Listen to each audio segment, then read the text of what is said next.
Okay, well, welcome. It's wonderful to see you here, friends old and new. Thank you so much for joining us. This is an open house event for the Department of Education within the Gevirtz Graduate School of Education here at the University of California at Santa Barbara. And before saying anything else, I do want to acknowledge that the University of California at Santa Barbara is on unceded indigenous land, particularly that of the Chumash peoples. So we want to acknowledge that that is the case. We want to pay our respects to the traditional custodians of this land and carry on the tradition of coming together as a community. And hopefully this event is a stepping stone in that direction. We think we have a wonderful community here. We're delighted that you're even considering possibly becoming a part of our community. And so we wanted to share a little bit about ourselves with you and give you a chance to ask any questions that you might have. So thanks again for showing up. And without further ado, I'm going to introduce the Dean of the Gevirtz Graduate School of Education, Professor Jeffrey Milan, to make a few welcoming remarks. Jeff, the floor is yours. Thanks, Andy. If I may, I'll request you. Of course, you don't have to, but I'd love to see what your faces look like. I'm seeing lots of names, so if you're all comfortable, I'd ask you to turn your cameras on at least for a minute to get just a sense of who it is that I'm talking to right now. Zoom is a wonderful device for helping us bridge great distances. But it's also a frustrating device because I oftentimes feel very disconnected from the people who I Zoom with. So thanks for those of you who've done that. I appreciate you turning your cameras on. Well, I want to welcome you this afternoon. It's afternoon now, finally, in West Coast time. I don't know what other parts of the world you all are from. Some it might be morning, some it might be the middle of the night, some it might be afternoon. But welcome to virtual Santa Barbara. It's great to have you all here, and I want to tell you, as dean of the school and as a member of the Department of Education, how satisfying it is for me and how happy I am to know that you all have interest in potentially joining us as colleagues here at UCSB. One of the things that establishes for me is just how smart you all are. I mean, that you would be willing to consider us for graduate education. The Gevirtz School and the Department of Education and University of California, Santa Barbara are outstanding places to come and learn and to be in community with other students and faculty as you seek to pursue and further your own educational goals and skills and values. This is my 9th year as dean here. Sometimes I say that and I can't quite believe it because it seems longer than that. Sometimes it seems like it was just yesterday when I stepped onto the campus. But I have been so impressed with my colleagues who are here at Santa Barbara and with the students who come here and study with us year in and year out. And I hope that you'll give us serious consideration. I think it would be a great place to come. And even after 9 years, when I drive to work each day and I drive right past the ocean, I have a wow moment. That, every day I come to work, I get to drive by the Pacific Ocean. It's pretty spectacular. So not only is Santa Barbara a great place to study, but it's a pretty remarkable place to live as well. It's a great place to hang out for a while if you choose to. So with that, I'll say again, thanks for your interest in us.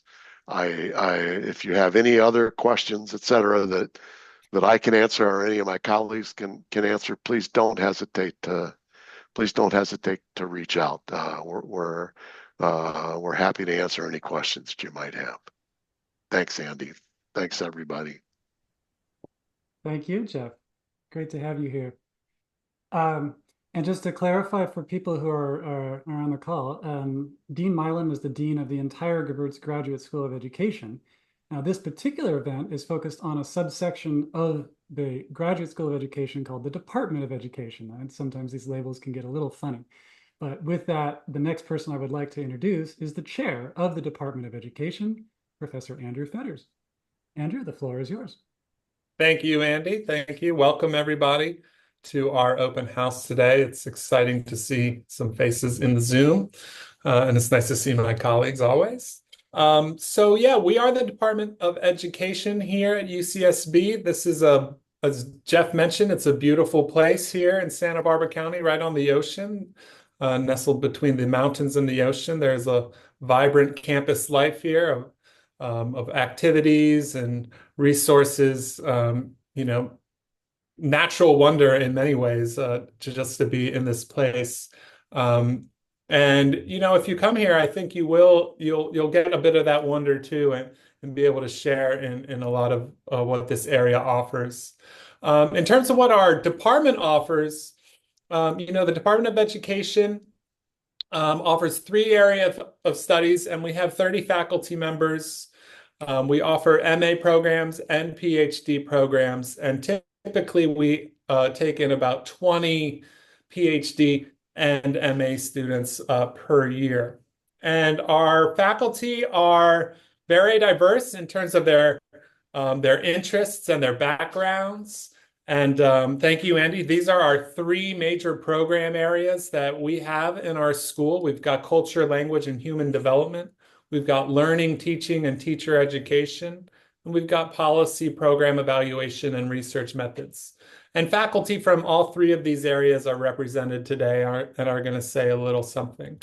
But what I want to say is, I'm a graduate of this program. I got my PhD here, and I'm also a graduate of our teacher education program, which is a program housed in the Department of Education. And there's a lot of crossover between the work in teacher education and the work at the master's or the doctoral level that we're doing in the Department of Education. And with these opportunities, across our program areas or across the 2 units in the Department of Education, across the teacher ed program and the department, we have a really interdisciplinary approach. So there are a whole big group of experts to work with here within the school and within the department. And then we also leverage the expertise of folks across campus. So you have an enormous amount of intellectual resources here to take advantage of. And then, just some great people, great students, great faculty to work with. And of course, they're invisible here, and often their work is invisible, but we have amazing staff that we couldn't do anything without. The staff are so crucial and important to our work. So on this slide, you can see here our faculty interests. And, my background is in special ed, but I've worked across special ed with a lot of my colleagues in this interdisciplinary model that we really embrace in the department. And I know we don't have too much time, but with that, I just want to, again, welcome you all here. Please don't be hesitant to ask questions at the end of this session or to follow up via email. And, if some faculty are of interest to you, please directly reach out to them. And you can find information on all of our faculty on our faculty page. If you just Google GGSC faculty, our faculty page will come right up. I'm sure most of my colleagues are going to be available and very responsive via email. And with that, I'm going to pass it on to Andy, who's going to move our agenda forward. Thank you all. Thank you, Andrew. And just to echo one quick thing that Andrew said, as the graduate advisor, I get a lot of inquiries from prospective graduate students with various questions about the admissions process, and we'll try to address a little bit of that here. Our website is a good resource as well, but if you ever feel that you can't find information on the website, as Andrew just said, please do feel free to reach out to us, or me in particular, and I'll direct your inquiries as best I can. But I'm just going to go ahead and spoil my absolute best tip right now, which is something that Andrew just said as well, which is please do consider reaching out to faculty in advance. That is not only allowed, it's encouraged. That if you're thinking of possibly joining our institution, please do spend some time looking over the profiles of different faculty. In just a moment, you're going to hear from some of our faculty. We'll describe some of the program areas in more detail. And if you feel that you might even be potentially a match with a faculty member, your interests and background and so forth, please feel free to just send an email. We have very friendly and accommodating faculty who would be delighted to chat with you. And those faculty can also give you more specific advice concerning the application itself, the sorts of things that you might want to emphasize in your personal statement, really just making sure that this is a good fit for all concerned. So with that, I'm going to say just a little bit about our program itself. I won't go into a whole lot of depth right now. There are resources on the website, and in particular, the Graduate Student Handbook. And there's a link to that handbook down there in the corner that has a lot more detail if you're interested in that level of detail now. But I thought it would be worth spending a few minutes just talking about, at a high level, what our program looks like. By the way, these slides and this recording will be available, so please do feel free to reach out if you have any trouble finding that or if you'd like to have a copy of the slides.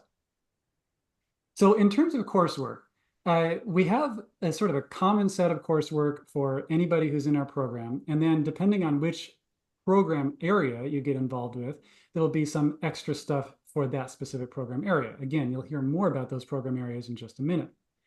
But so on this slide, you see sort of the basic layout of the different kinds of courses you'll be involved with. Starting in your very first year, we have pro seminars. Those seminars are intended to give an orientation to our department, to the university, to academia. They're intended to be community building, give you a chance to know your fellow students and introduce professors. And then that, as you go along, will get maybe a little bit more specialized. You may choose to participate in one or more seminars in specific areas of your interest. We do also have a set of research methods courses, both qualitative and quantitative forms of research methods. We have a couple introductory courses, which are required for everyone, although waivers are certainly possible if you have a background in something. And then we have a variety of more advanced courses. And so this is typical, I think, of our department, that we have a lot of options, and we want to make sure that your program makes sense for you. We do not want to make you take things that are not worth your time. So again, if you've taken a course before, you can certainly waive that. And there's a lot of flexibility in terms of what you take. But with respect to the research methods courses, just as an example, we require that everybody take at least 5 research methods courses. Now, which 5 is up to you, and it could be a negotiation between you and your advisor, depending on your area of study and what you want to emphasize. But we have excellent advanced courses in both qualitative and quantitative methods. We also do have a set of core courses. Now, what that means is that I mentioned that there are these 3 program areas, and we do want everybody to take a core course, just one, in all 3 of those areas, regardless of which program area you are ultimately associated with. Those are the sorts of courses that provide a foundation to educational research. And you'll actually see the names of those courses on the slides coming up here. But in addition to that, there's the courses that are more specific to your program area. We call those pathway courses. And we have various pathways laid out, but there is a lot of flexibility. So ultimately, we do want to make sure that your pathway makes sense to you. And that'll be a continual negotiation between you and your advisor. There are even great courses in other departments here on campus, and we have some great relationships with other departments, and it's not at all uncommon for students to choose to take courses outside of our department. Those would especially be in the elective course category, and it's very common for students to wind up taking a lot more than the required courses. The first 2 years of your program are more course intensive, and after that, it typically drops off a bit, although it's, again, not at all uncommon for people to continue to take courses in their 3rd or 4th year, especially as they discover that they have more specific interests. I should also mention that on campus, there are a set of what are called interdisciplinary doctoral emphases. And these are open to graduate students in lots of different departments, and it's a great way to meet people from other areas of campus. Examples of this would be an emphasis in global studies, or an emphasis in cognitive science, or feminist studies. And there's a whole bunch of other ones as well. We would encourage you to look on our website about that.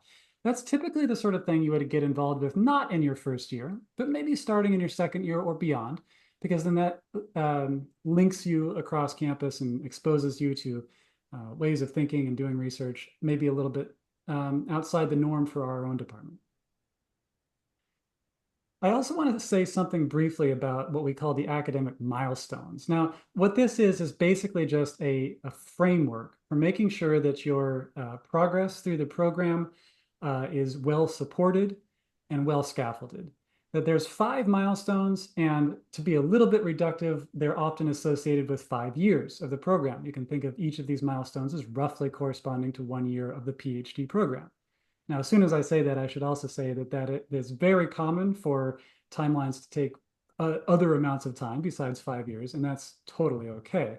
But that's just sort of a baseline expectation. The first 2 milestones, the research apprenticeship and the independent research project, those would be taken by everybody, including MA students and PhD students. And then the next 3 after that would be specific to the PhD program. That very first one, the research apprenticeship, you're in your first year and you're basically getting your feet wet. That's when your advisor will involve you in some form of research that they do. So you can see what that research is like. You can get a sense of how research is conducted. That's meant to be very scaffolded and supported. It's meant to just sort of give you exposure and give you a chance to feel out what kinds of research you might want to pursue on your own. And that leads naturally, usually, into the second milestone, independent research project. And I've noticed that the name is sometimes a little bit misleading. When we say independent, we don't mean that we're not going to be there for you. We just mean that you would be the primary person sort of taking charge of that research project. That would become a thesis, but you will have a lot of support. You'll have a lot of feedback from advisors and others. And if you do not already have a master's degree, then that can double basically as your master's thesis. If you come in to the PhD program without a master's degree, you would be formally enrolled in what we call the MA/PhD program, which basically just means you get an MA on the way to a PhD.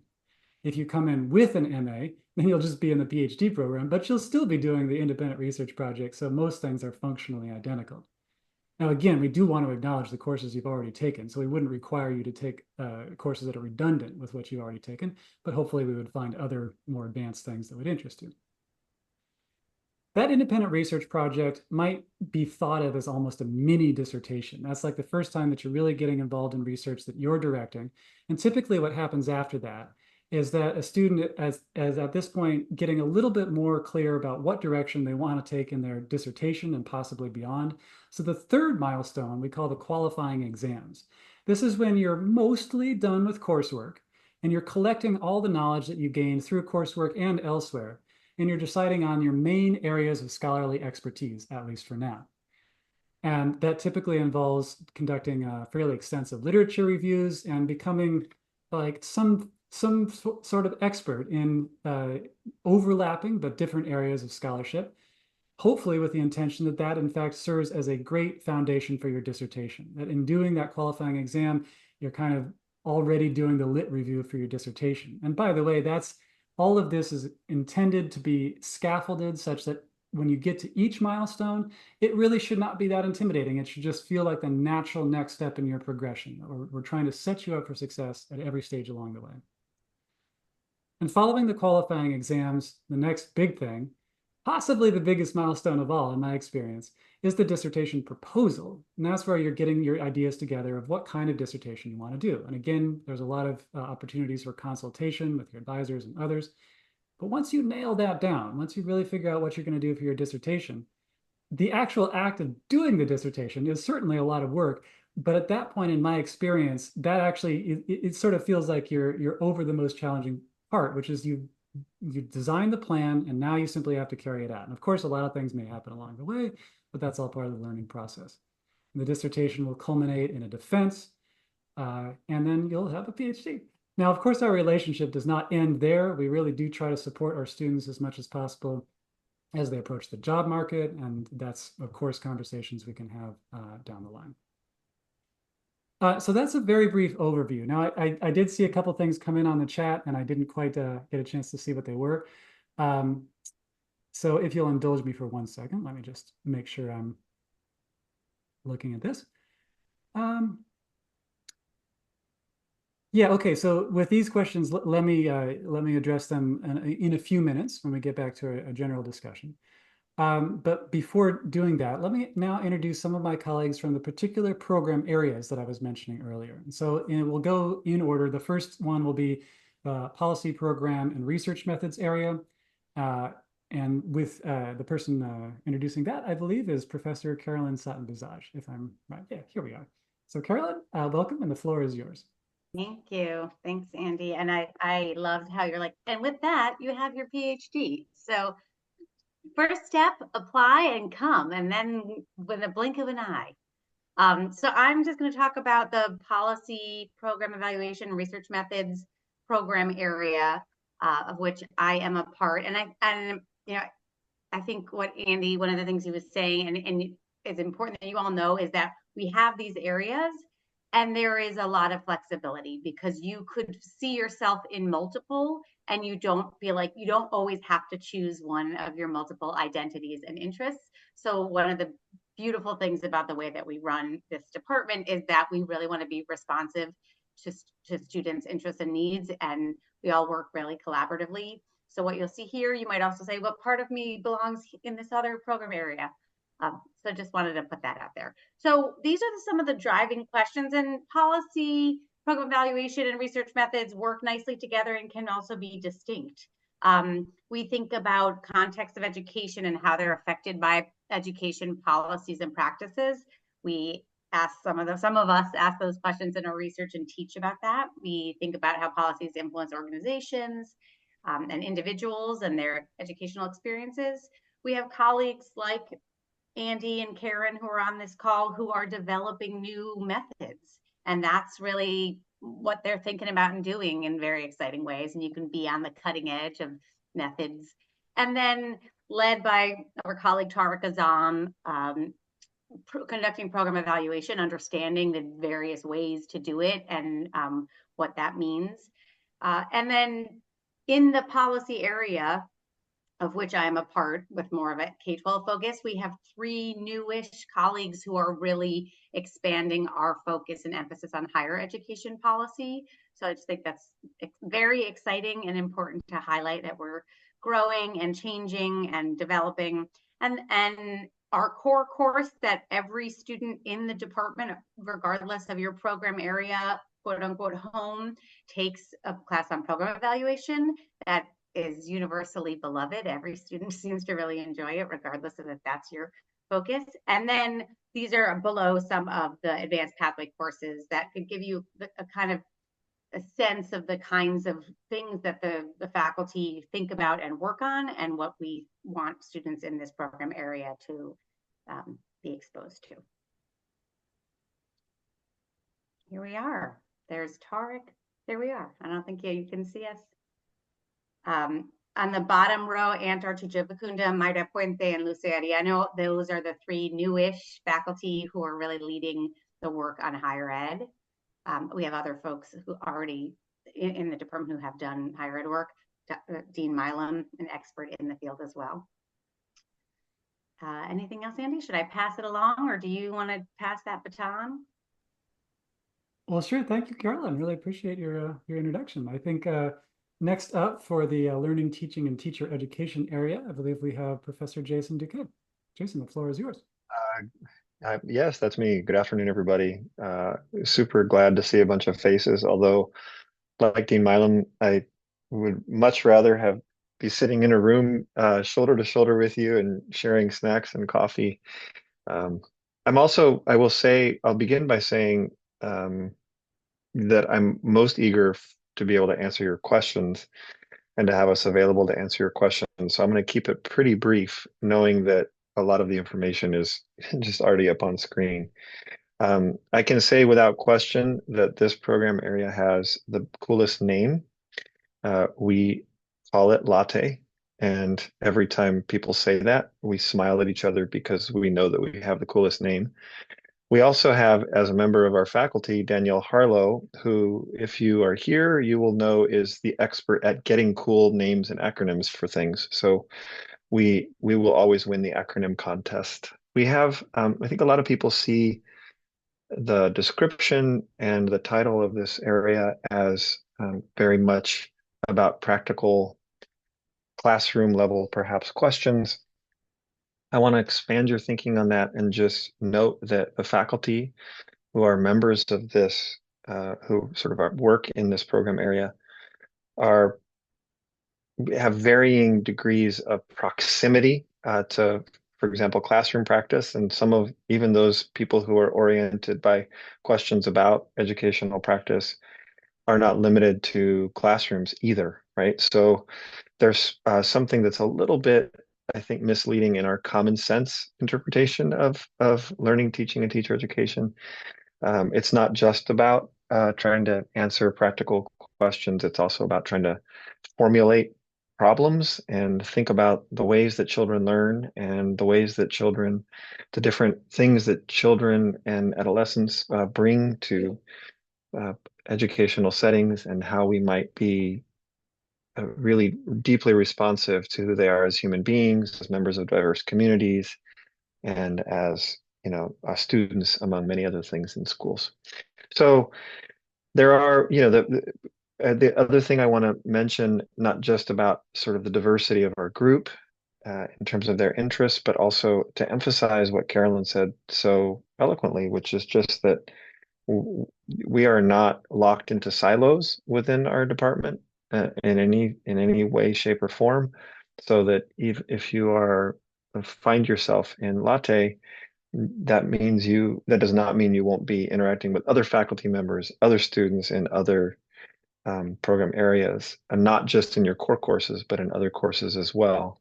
And also, you will have plenty of ample opportunity to interact with people who are, especially through Latte, who are, in our CCSP department, which has programs in school psychology and counseling psychology, among many other things. So you'll have opportunity to work across lots of boundaries. So you can see the 4 pathways. You can see our faculty. We're also the biggest group, although can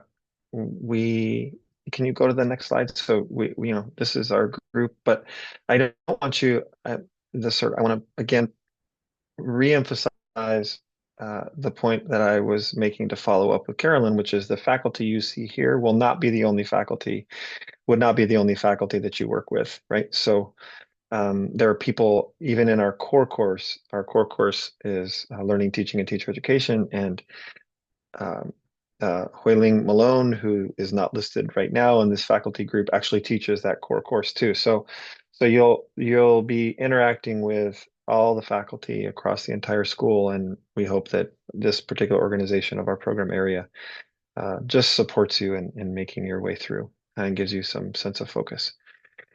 I think that's it. I wish I could feel your energy in person,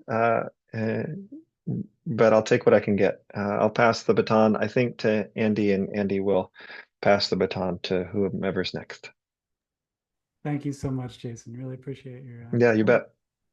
And yes, I think I will now introduce Professor Mian Wang, who is actually also our most recent chair, to introduce the Cultural Language and Human Development area. Mian, the floor is yours. Thank you very much, Andy. Good afternoon, everyone. I just want to begin with echoing the welcoming comments from all of my colleagues before me. Really excited about your interest in our programs, and so really encouraging you to consider us seriously. And I make a quick comment to Ivy about, you have not, received, responses from our faculty member. Yeah, I mean, I welcome other faculty colleagues' comments. I think you still should consider us. And then, of course, sometimes for different reasons, faculty may not that, responsive, or we provide you a timely response. But yeah, we will try to maybe find the chance to remind. I mean, we do that when we meet regularly. We always remind that we're looking to prospective student and trying to be responsive. So hopefully you hear from someone pretty quickly. Yeah, and then another quick note, Jason, I'm not going to compete with you on the acronym of the program area. I happen to be a member from Latte as well. So I'm affiliated with Latte, and also I'm affiliated with CLAD. So I'm not in competition for that. But CLAD stands for Cultural Language and Human Development. And the faculty member in this program area really done work in multiple areas. And here we just, in a nutshell, showing you some of the research interest our faculty member do research on. So topics and issues like really intersecting educational, physical, mental, and social emotional development, and then the well-being within and across various societal contexts with a highlighted emphasis on multicultural, multilingual populations. And I would really also resonate strongly with some of the comments made by my colleagues earlier on the interdisciplinary nature of our work across all, maybe throughout the department, across all the program areas. And then faculties in this program area also embraces that, as well your research. And the coursework that Andy has really talked about, it's a kind of from this from our program area point of view, this is one core course called the Theories of Human Development. Actually, every at a department graduate student will take it, but it's kind of a core course, departmental core course offered by faculty member in this program area. And also you see a few examples of the advanced pathway courses that you can take. And here is not our exhaustive kind of a laundry list. It's just some examples. The courses we offer from this program area cover topics on anthropology of education, bilingual language development, immigration education happened to be taught by Dr. Caroline, Satembaraj, and she just introduced, earlier on other program area, and language, culture, and learning. I believe, Jason, are you associated with teaching that course? Yes, and then I'm trying to associate people with the courses that they're offering, and then there's some courses regarding literacy assessment. And yeah, and then Jason is affiliated with this program as well. And I'm affiliated with, I'll say just a few words very quickly on what I do. And then I want to make sure, like the point Jason made, I want to keep my introduction short so you have a time to ask more questions. But for me, I'm affiliated with both programs, right? For the latte, I'm in special education. So I do a lot of research related to special education issues like, interventions for children with developmental disability and then family support to the family of those children. For CLAD, I really do research by looking to cultural perspective, developmental perspective of individual learning experiences. So, and most recently, I'm looking to even AI in education and how intelligent tutoring and then the personalized, individualized learning with the power of AI would help some student with exceptional learning needs. So I stop there and I welcome you ask if I can speak to even some other faculty colleagues' work. I'd be happy to do so. Now I'm return the baton to you, Andy, for whoever comes next. Thank you so much, Mian. Really appreciate your time. I do want to introduce our department vice chair, Professor Karen Nyland Gibson, who might say a few words about forms of support for graduate students. Hi, everybody. Welcome. It's good to see some faces here, and we're very excited to have you interested in our program. I'm just going to talk very briefly about funding, and I'm happy to talk further individually if needed and wanted.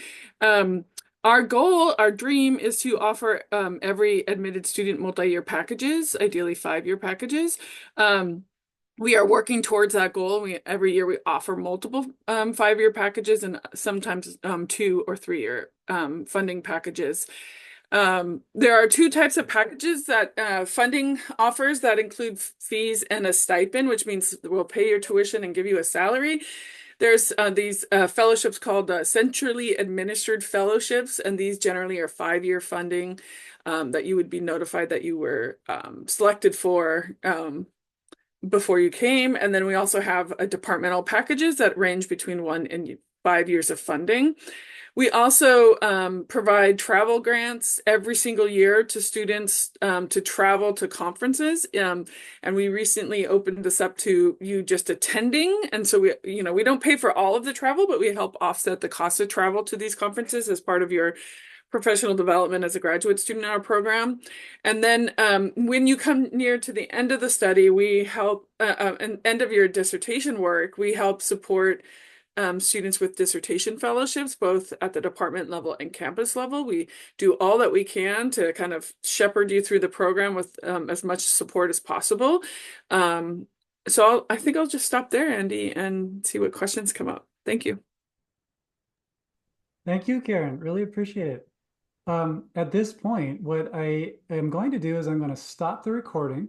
So anybody who's viewing this recording later, if you have any questions, please do reach out to us. You can start with me if you're not sure who to reach out to, but you're also welcome to reach out to anybody else who's been on this call if you have specific questions.